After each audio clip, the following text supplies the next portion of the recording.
Hello, hello, everyone. They say the third time is the charm, so hopefully this works. I am again waiting for my lovely co host to join. We're still having tech issues. Hopefully, we can get those all hammered out. And here she is. All right, beautiful. Okay,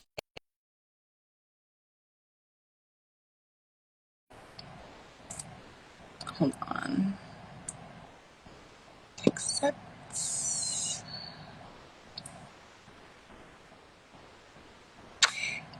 There Hi, he is. We did it. we Yay. made it. Yeah, we are live. How are you, girl? Good. How are you? Not too bad. I love the hair, right? Thank you. And I love what you have going on there. The Thank you. glow, all the things. Thank you. Well, thank you for having me today. I'm so Of happy.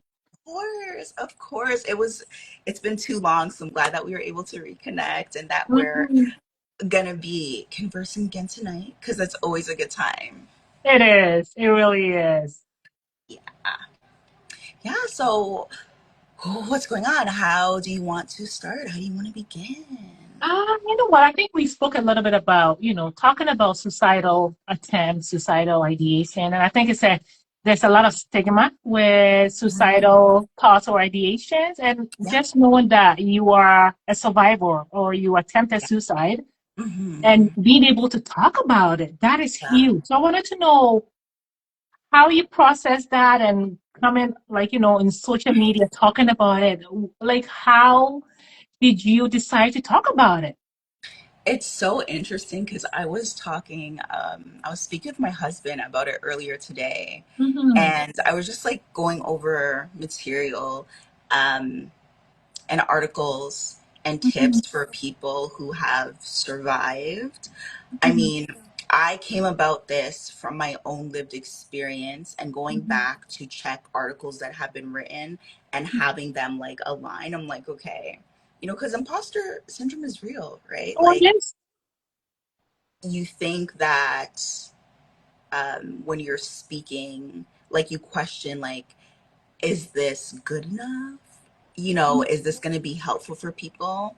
And I was reading in one of the articles, um, it was talking about like healing Mm-hmm. after the attempt and Mm-hmm. taking care of yourself, which is my platform, as you know, is all about like wellness, like emotional, physical, Mm-hmm. spiritual, all the things. Mm-hmm. And it happened when I was like 17, 18. I was in high school. I was in grade 12 for sure, for sure. Mm-hmm. But I have an early birthday. So I don't remember if it happened earlier in the year. Because my birthday's the ending of January. So I'm like, did it happen? That part I can't exactly remember. But I remember Mm-hmm. how old I was. And for the longest time, I didn't talk about it. I didn't talk about it until like over a decade later. Wow. It was kind of like my dirty little secret growing up in the environment that I grew up in, a very um, like conservative, like Christian background. Mm-hmm. And that is like one of the worst things that you could do is try to take your life, right? Mm-hmm. So the healing didn't come directly from the experience. The healing came from the things that led up to the experience. So as I continuously reflect upon my journey, it Mm-hmm. was a lot of identity for me. Mm-hmm. And I'm sorry, I'm jumping all over the place right now. The timeline is this is not linear. It's all over the place, you know. Yeah. Um yeah, I had signed up when my son was 2 months old in a Mm-hmm. health coaching program. And then initially, the program, it started with the basics, like taking care of yourself, like, macros and all the things and nourishment and food. And Mm-hmm. I did a few different certifications with this school. And in like the master's level program of this coaching certification, we really got into like the nitty gritty, like what Mm-hmm. is actually below, what's beneath the surface. Mm-hmm. And initially, when I had started my coaching, when I started my training, as I mentioned, I was 2 months postpartum. So I Mm-hmm. was brand new to motherhood. Yeah. And initially, I'm like, I'm going to work with moms. And that was great. Like, it was it. And then during COVID, like right after George Floyd, Mm-hmm.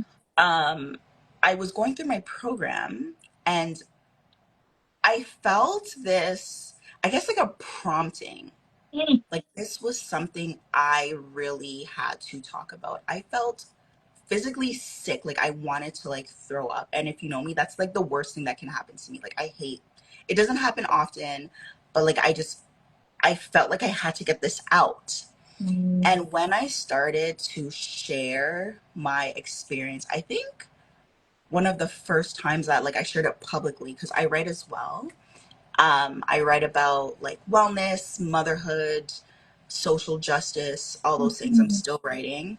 Um, I wrote a piece for, there is a day in September. I think it's like a suicide like awareness day, and then they have a week as well. Mm-hmm. And I Yes. wrote um I wrote about that. I wrote about not so much like the details in depth about my experience, but basically like I am a survivor. And I listed the stats, and mental health in the Black community is one hill that I will die on.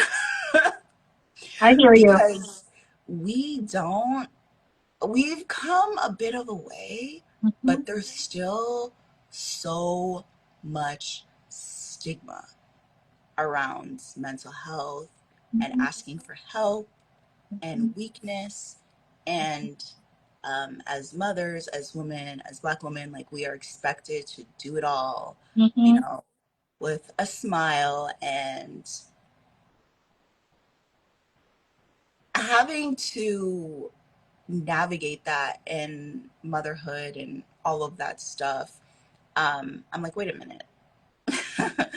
This is not, we can't show up fully and Mm-hmm. pour into our families, support our communities, support our partners or children if we are not taking care of ourselves. So the Absolutely. expectation and the lived experience were, they were not in alignment. Mm-hmm. So I use my platform to share these things, and that is more or less like what brought me to share. And when I posted that article, Mm-hmm. my messages, okay, the beautiful souls in my inbox that were sharing their experiences. And I'm like, wow. For the longest time, I felt like shame around it. Mm-hmm. And I remember one of my coaching mentors shared that, healing does not happen in isolation. I didn't talk about it. But the more that I shared, the more people felt safe with me and decided to open up and share their experiences. And it was just like a beautiful like recognition of like, I see you, I you know. see. Wow. What a beautiful story, Nikki. There's so many things I want to touch on. You have so many themes that through Yeah, your story, it's, being a Black woman, yeah, cultural piece, religious piece, yeah, and that stigmatization. And as you know, June is men's mental health.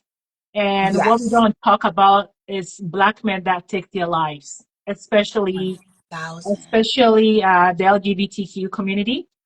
Black men are dying by suicide because of the shame with the culture, because of the shame with religion and the Yes. stigmatization in the community. So it's a big thing that you bring up. Yeah, and it's Being a it's I Christian. feel I feel like it's worse for men because Mhm, as women we are known as like emotional beings, and we can, mhm, maybe sometimes get away with this, but mhm, they don't get that. It's like, oh, man up, like be stronger. And it's like, mhm.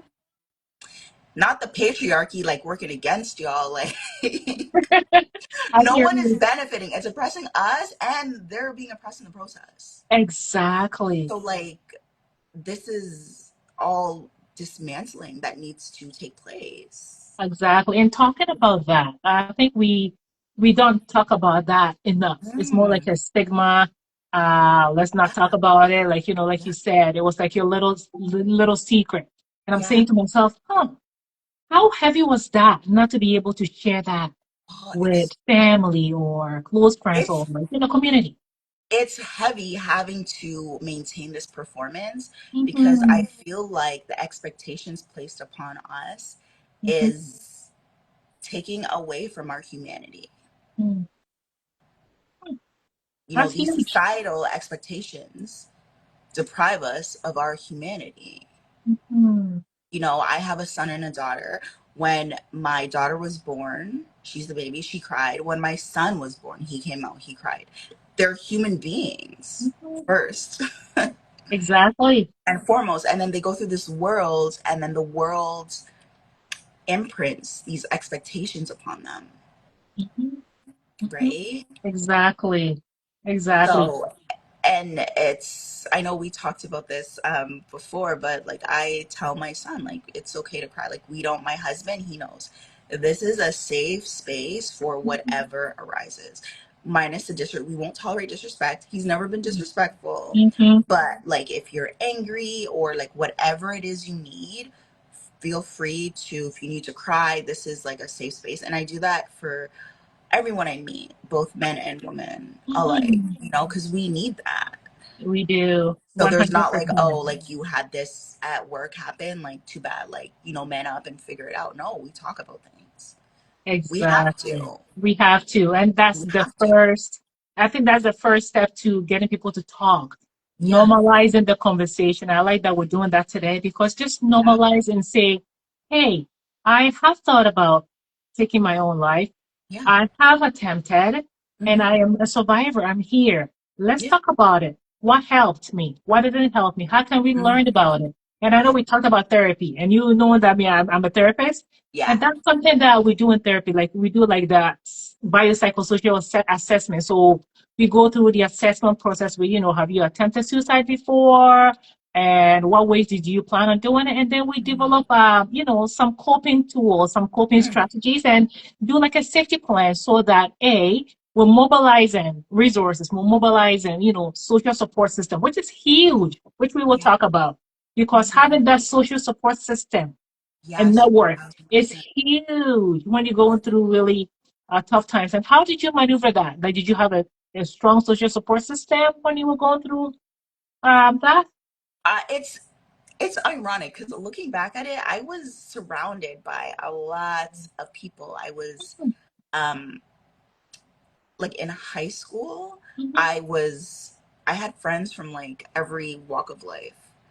I remember at lunchtime, like, the black people would go together, the white people would go together, Mhm. the Mhm. Asian people would go together. And like, I was like weaving in and out. I was in church. I worked, I had my family. There was a lot of socialization happening there. Mhm. But Mhm. I think for me at that time, like I was 17, 18. Mhm. All I really knew is that like what I did was wrong. And I Mhm. was going to be condemned to hell forever. Well, because of your religion. Yeah. And so Mhm. like I think I might have told one girlfriend of mine who was religious, but she was not like judgmental. She was Mhm. accepting. And then you just move forward, right? In our community, that's what we do. There's no time to stop. There's no Mhm. time to grieve. There's no time to mourn. At the time, there was no time for me to understand. I just had to keep, Mhm. Yeah. you Yeah. know, And at a very young age where you are like, the hormones are running wild and you're still trying to figure out who you are, like you said, your 1000%. identity. And then you going through like, having suicidal thoughts, that could not have been easy at all. It wasn't easy. And, the work that I do now, the healing that I've done now, it's Mhm. like I'm doing it in not like reverse, but like I sit with that 18-year-old, that 17-year-old version of me. Oh, wow. And we communicate and I show her love and I send her love and like I love her and I let her know like I'm sorry. At the time I did the best I could with what I had. And we are on this journey together. We will continue to heal and move forward. That is powerful. You just talked about inner child work. That's why I use in Yeah. therapy. That is Yeah. huge. Look at that. You just apologizing to that Yeah. 18-year-old. What does that do for Mhm. you though when you do that? Why? So what does that do for you? Like you apologizing to that 18-year-old and talking to her.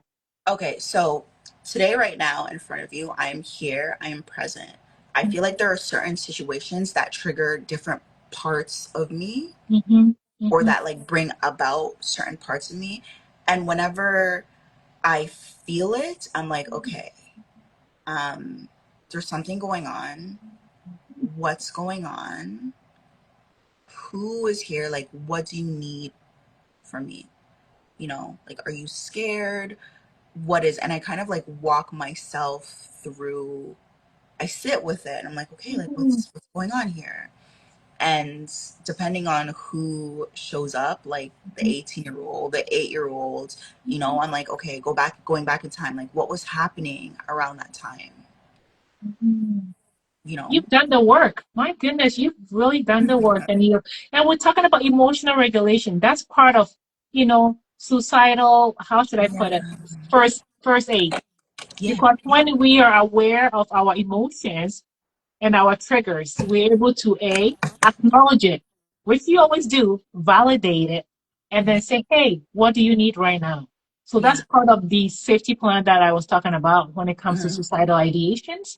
And Got I it. love that you are using all your tools because I know that, again, you've done therapy, you are Yeah. a big believer in therapy, Yeah. and it shows. It really does show. Thank you. I received that. As you know, this work is hard. It is ugly. It is Mhm, isolating. It is messy. mhm. And I'm still on the journey. There is Yeah, no perfection here. Some days it's still hard, yeah. but just continue to press forward and move forward. And Mhm, on the days when I'm like, this is too much, I need mhm, rest, you mhm. rest. Yeah, Because 100%. even like doing all the things, like it's tiring sometimes. Like having to be aware and on, and it's so sometimes I just want to simply exist. That's it. I just want to Mm, be, you just want to be, you just let it come and it goes. yeah. Yeah, yeah. And that's part of the healing process, right? Again, it's messy. Some days you're high up, you're like, yeah, life is good. And some days you're like, what is this? Like, I'm Mhm. done. Yeah.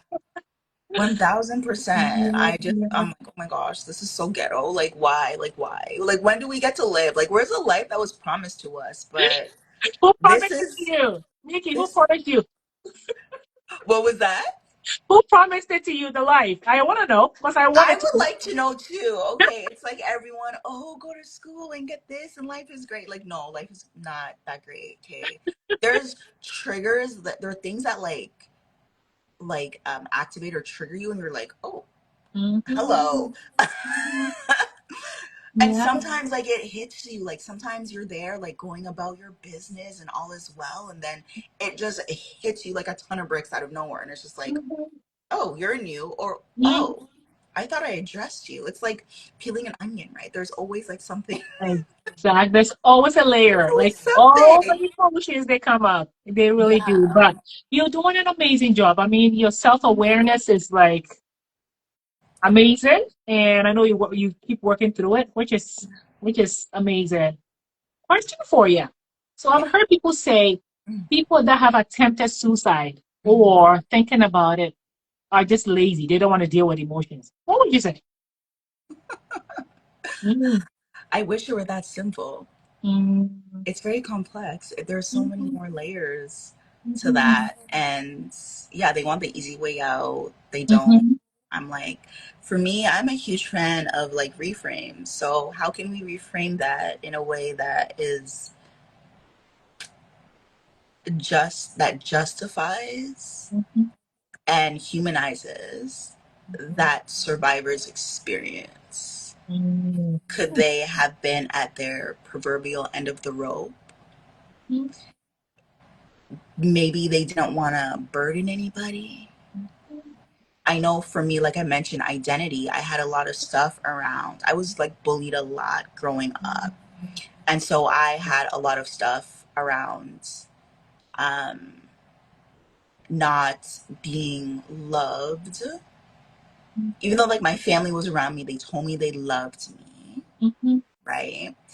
But I'm like, if I looked a certain way, if I looked differently, if I did more of this, Mm-hmm. maybe I wouldn't be bullied, or maybe so and so would love me, you Mm-hmm. know.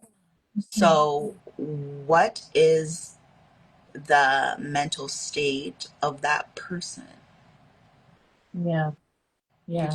It's not so easy to say, oh, they're lazy, they cheat, they're copping out, they want an easy way out. This is actually very hard. Mm-hmm. It's very hard to sit with, it's hard to execute. It's hard. All of it is hard. Yeah. So for people who have that perspective, I really encourage them to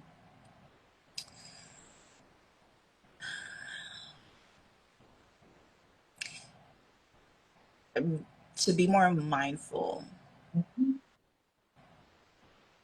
like Yeah.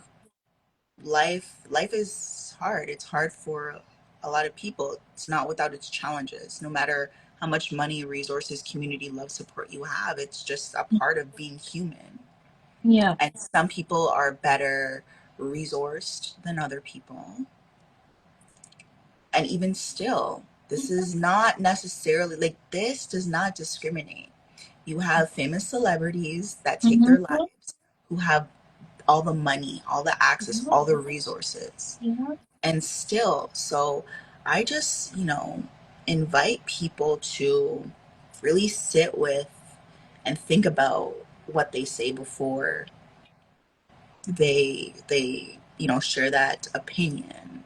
Yeah. It's not something that bothers me or triggers me, because I've done the work and I Mm-hmm. understand, I know what it is, and nobody can take that experience away from me. I've lived it. Yeah.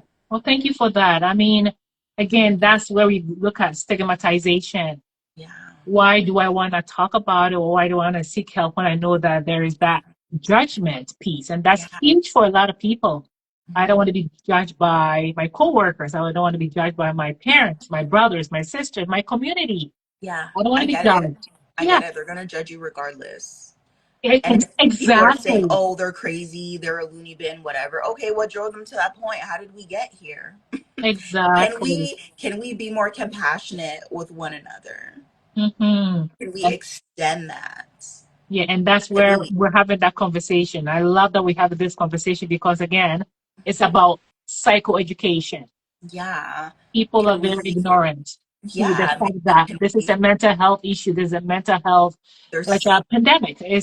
Like every day somebody takes their life, and it's huge, and we need to address it. We do, and we need to be Mhm. more supportive. And can we withhold judgment?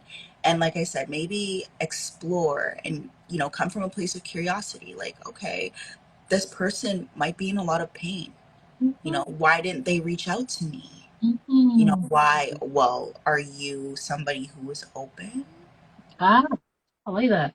Are Hmm. you a safe space for them? Safe, Would I you love that. Safe space, judge them? huge. Hmm.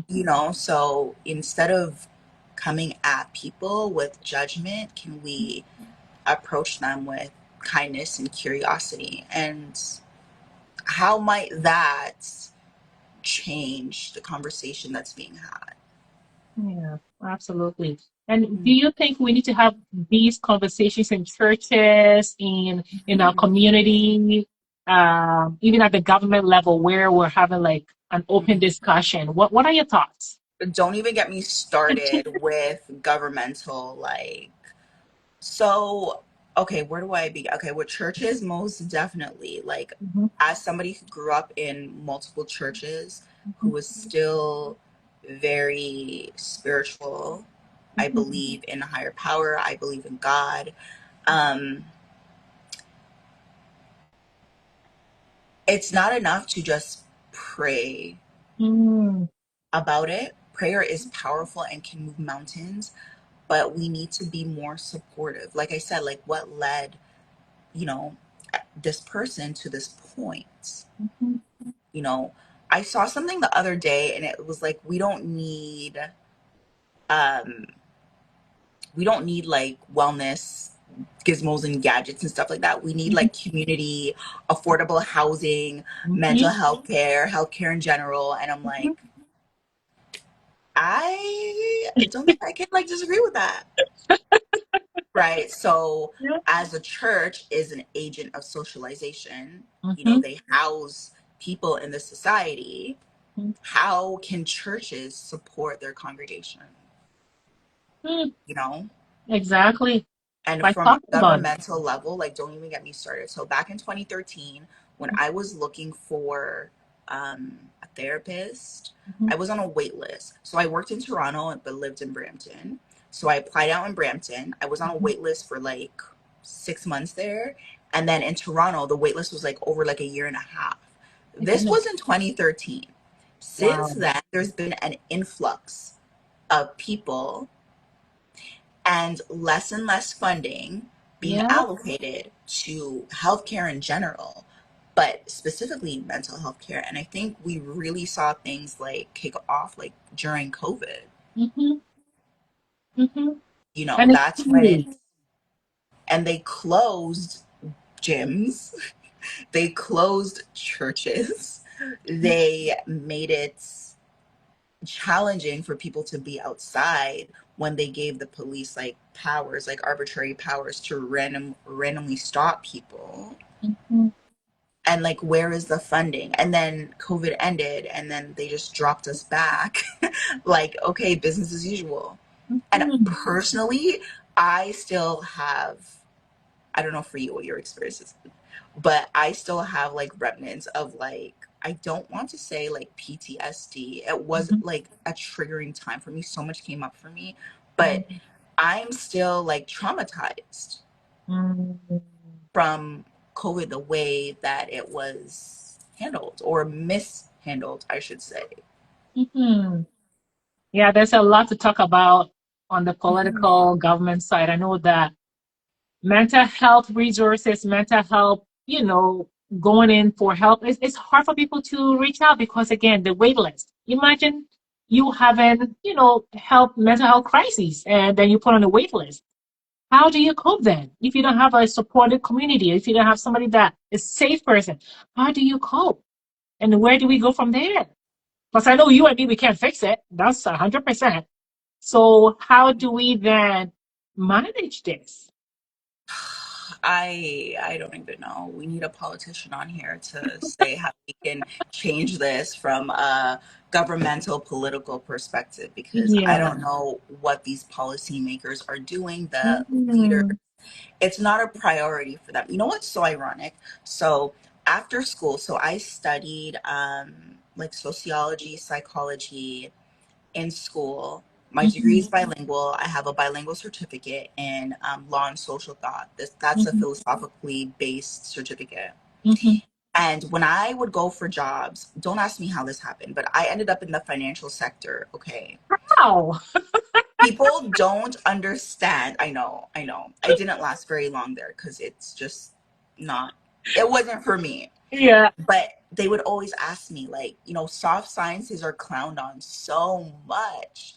They're like, oh, so how does your degree in this help? And I'm like, well, my sociology helps me understand people in society from a macrocosmic level, and psychology helps me to like tune in on the individual and help understand them from like a microcosmic level. Mhm. I personally feel, as somebody who had no financial training, like from Mhm. school, and went into the industry, I believe that most jobs can be taught on the job.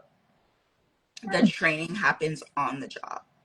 But you see, people skills, which is at the core of every single business, it's you're dealing with people, Yeah, it's relationships, it is. that the soft sciences Mhm. should get their flowers. I'll give you a flower. How about that? Like, Yeah. because we understand Mhm. people, Mhm. Yeah, the and human you're as long, connection. The human yeah, connection is so important. So important. 1000%. And I don't know if that can be taught, to be honest. I think you have it, Well, or you don't. I could be wrong. You can weigh in on that. Let me know. But that was my experience. Like I was Yeah. learning technical things on the job, you know. Mhm. Mhm. So I just feel like we don't, and they don't support these things enough. Yeah, and I know And we it's can't the core. solve it. We can't solve the political, mischiefs. But what I know is we can talk about it. We can educate people. We can mobilize resources. Like even us talking about it, somebody might be listening in and they might be going through stuff that you went through, your lived experience. There's similarities. And they're like, hey, Mhm. I am not alone. She's No, gone not at through it. all. She survived it. So I can do the same. Maybe I can reach out to a safe person. And that's how the conversation starts. And that's how we start the healing process. Like you said, you cannot heal in isolation. And I love that. I know, Love, like once love I that. heard that, I'm like, that's so profound. And also, Mhm, like, as a society, we focus more so on like, um, just like the smarts, like if you're intelligent, and we don't mhm, focus enough on like emotional intelligence. And mhm, as a result, collectively, we suck at like talking about things. We suck at talking about traumatic things. We don't know mhm, how to hold a space. mhm, And that is such a huge part of who we are as humans. Things come up, we lose people, like people pass away, they mhm, transition. um we have things, horrific things happen to some of us, and like we're lacking this major, I feel it's a major skill, mhm. because it's so embedded in that part of our humanity. Absolutely. And it's very, I like that you said that because emotional regulation is a skill. We Yeah, learn it as we grow. For yeah, example, when I was growing up, I think I told you this story. When I cry, mom would be like, why are you crying? Stop yeah. crying. Right?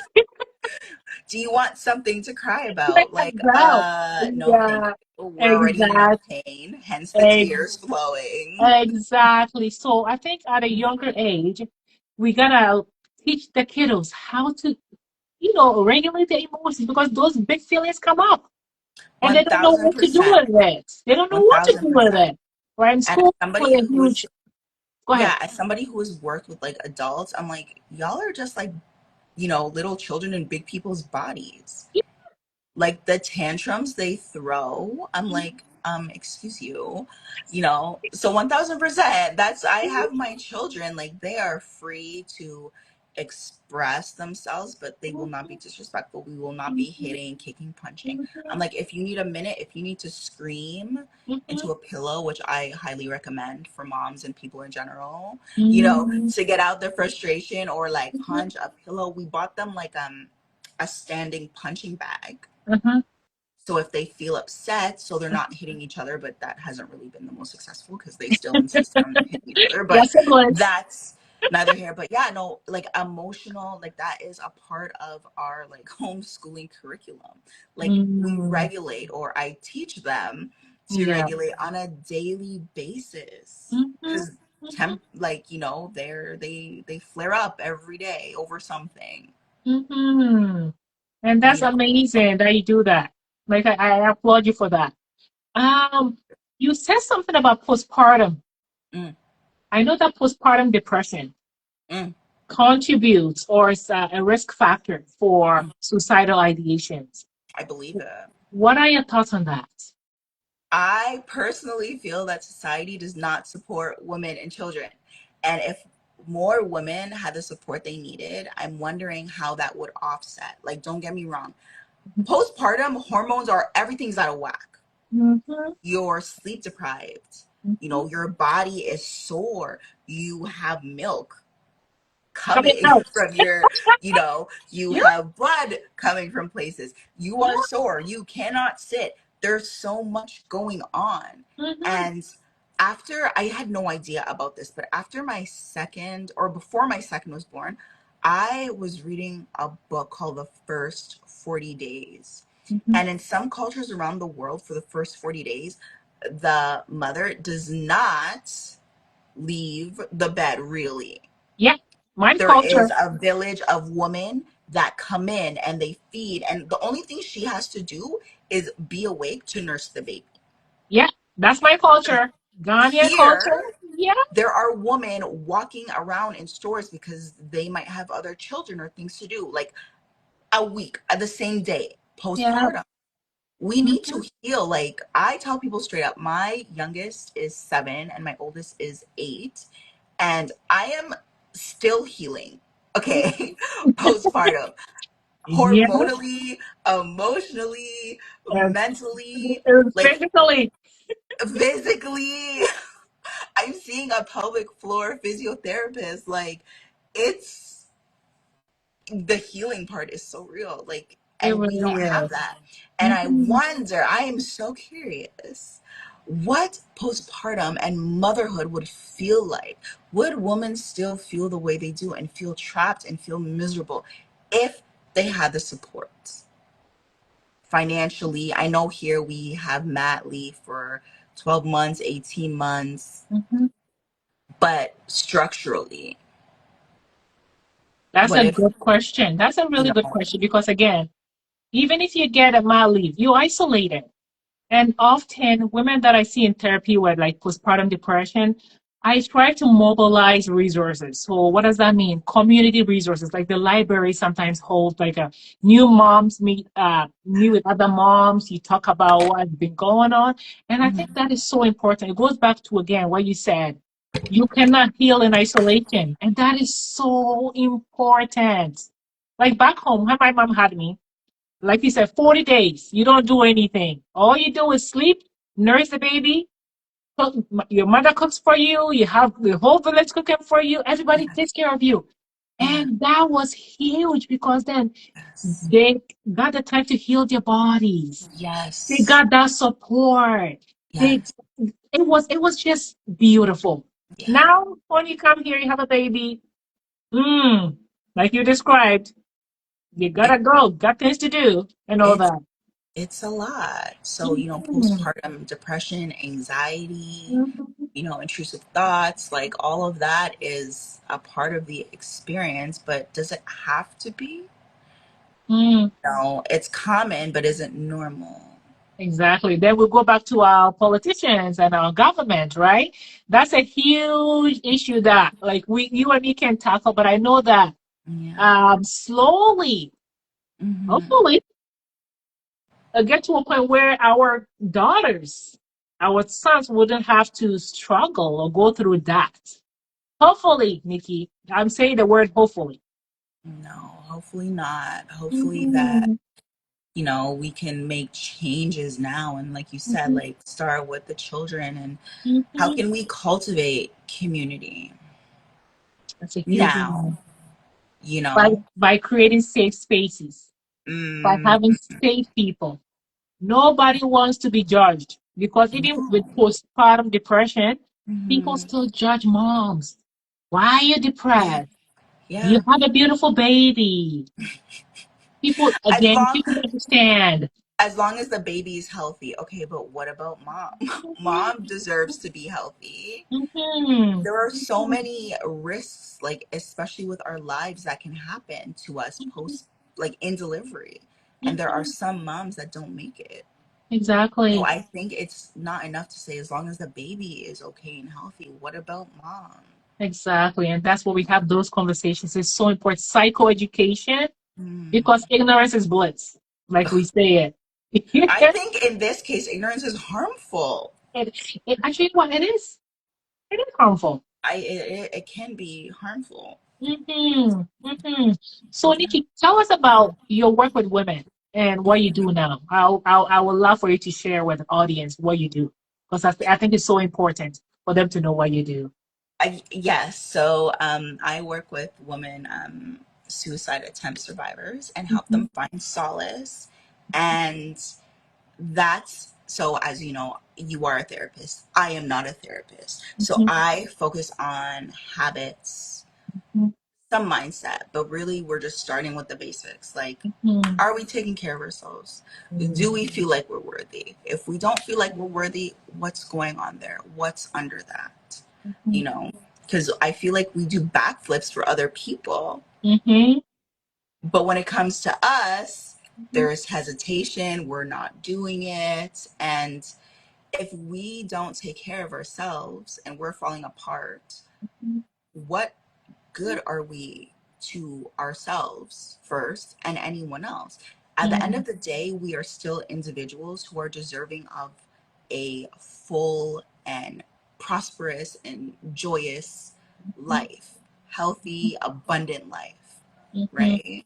mhm, But if we are unwell or not well, whether that's physically, if we have like pains, mhm, aches, mentally, if we're being plagued by anxiety, mhm, you know, how can we move forward in living the life that we were placed here for? I don't believe that's what life is. I mhm. believe there's so much more, and I think it's our birthright to experience that. Okay, thank you So, for that. yeah, I use Thank a you for that. variety of modalities. Mhm, So, um, food, mhm. nutrition, uh, Reiki, meditation, yoga, and then my coaching as well. That is incredible. And I think you just described like a safety plan coping mechanism for suicidal ideation because all those are some things that we use in therapy, Mm. self-care, because that is Yes, so important. Because if yes, you're not taking care of yourself, like your mind, your body, that body-mind connection is so important. So thank you for 1000. the work you do. Thank you. Totally appreciate that. Totally appreciate that. Thank you. Thank you. Yes, we Mhm, work alongside. I always tell people, like, I'm not a therapist. I can refer you to one. I highly recommend you get one. It is never my intention to take mhm, that. That is way above my pay grade.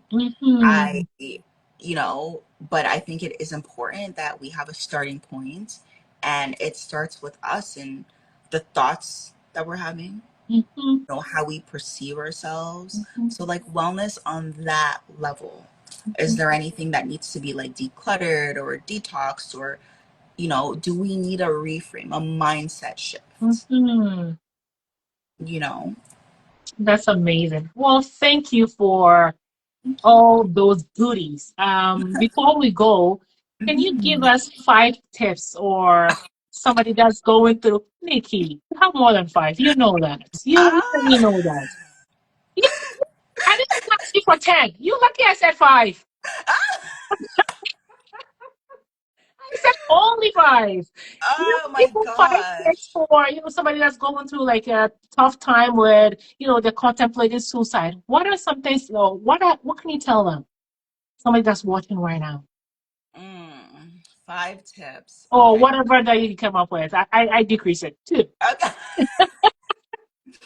Um, okay, first tip is, Mhm. I know it may not feel like it, but you are worthy and you are lovable and you are deserving. And yeah, you deserve to be here. So Mhm. affirming themselves. I know as someone who's lived through it, and sometimes like the odd thought would pop in, and I'm just like, whoosh. My therapist has helped me to work through it. Like, don't even open that door. A thought comes up. Mhm. It's not true.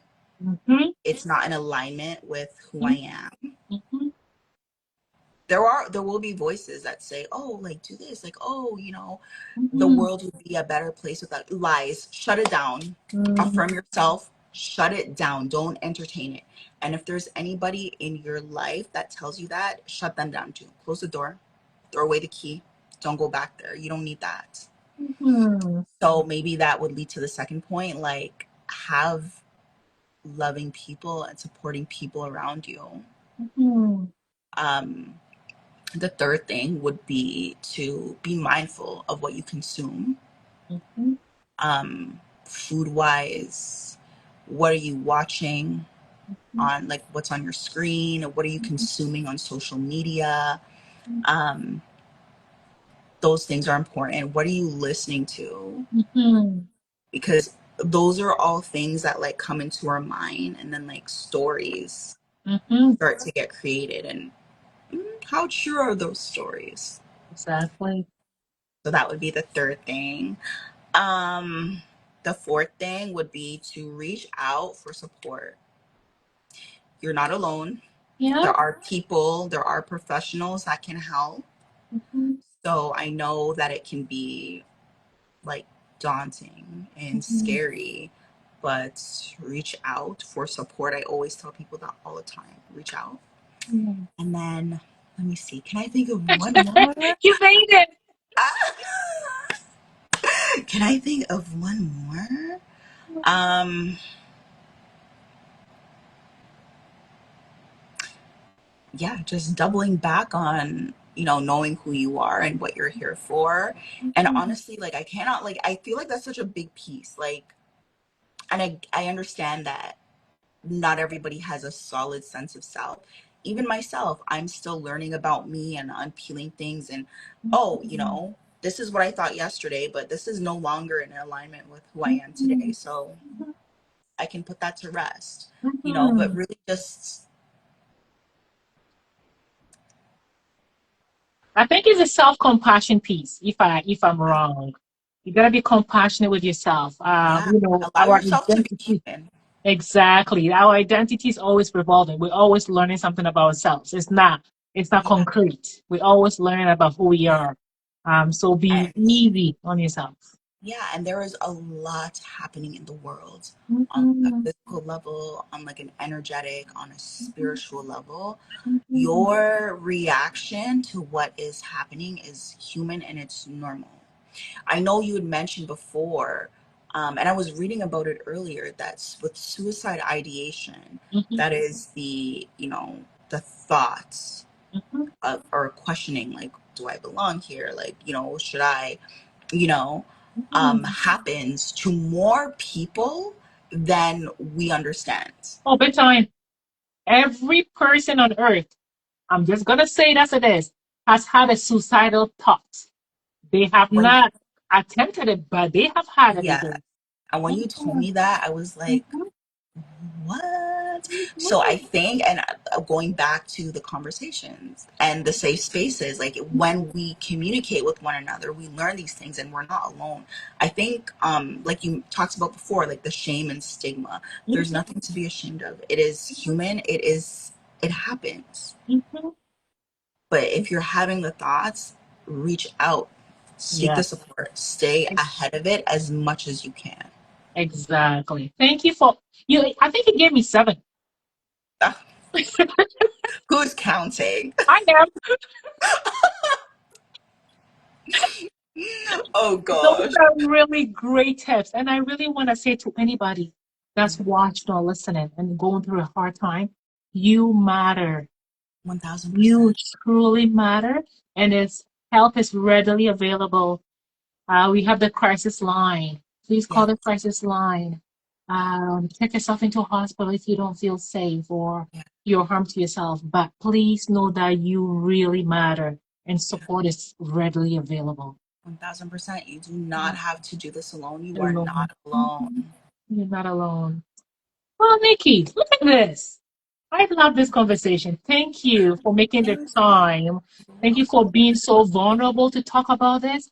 I really appreciate your vulnerability. Talking about that is actually healing in itself. So Yeah, really, thank you because you've helped so many people. So many thank people. you. Thank you Mhm. for hearing me out and being open to my truth, my experience, and thank you for being a safe space and Uh, not judging me. I That all helps as well. So, uh, thank you. no problem. Thank you. We have to do this more Yes, often. we do. But you know what I want to talk about? Food and in our mental health. What's the relation? Because food, Ooh. I love that. When you mentioned, I'm like, ooh, I want to talk about that. Yeah, Food. that's been huge. That will Mhm. definitely be, who knows, that might be our next live. Yes, you will. All right. Thank you so much. Thank you, Have Letitia. a Thank great evening, eh? you as well. Take Okay, care. bye. Bye. Let me